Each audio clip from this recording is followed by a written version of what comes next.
Consulting എടുക്കുന്ന സമയത്ത് ഞാൻ ചോദിക്കുന്ന ചോദ്യം എങ്ങനെയുണ്ട് കച്ചവടം, എത്ര രൂപ കച്ചവടം ഉണ്ട്, എത്ര ഉണ്ട്, പ്രോഫിറ്റ് പെർസെൻറ്റേജ് എത്രയാണ്, ഗ്രോസ് പ്രോഫിറ്റ് എങ്ങനെ പോകുന്നു, എത്രത്തോളം എക്സ്പെൻസ് വരുന്നുണ്ട്, ഈസ് ഇറ്റ് കൺട്രോളബിൾ.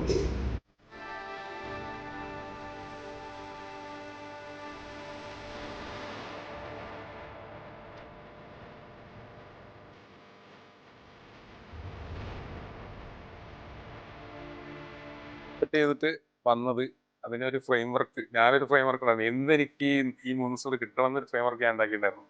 അതെല്ലാം എനിക്ക് കിട്ടി. ഇത് വീട്ടിൽ നിന്ന് പോരുമ്പോഴൊന്നും ഇങ്ങനത്തെ ഒരു ബെറ്റർ ആവുന്ന അല്ലാണ്ട് സാധാരണ ഒരു ക്ലാസ്സിൽ പോരുന്നു അങ്ങനത്തെ ഒരു വിചാരം മാത്രം ഉണ്ടായിരുന്നു. അപ്പം പക്ഷെ എൻ്റെ പ്രശ്നം എവിടുന്നാണെന്നും അതെങ്ങനെ സോൾവ് ചെയ്യാന്നുള്ള കാര്യം ഒരു 100 പോയിന്റ് പറഞ്ഞെങ്കിലും ഒരു 10 പോയിന്റ് തലയിൽ കയറിയിട്ടുണ്ടാവും.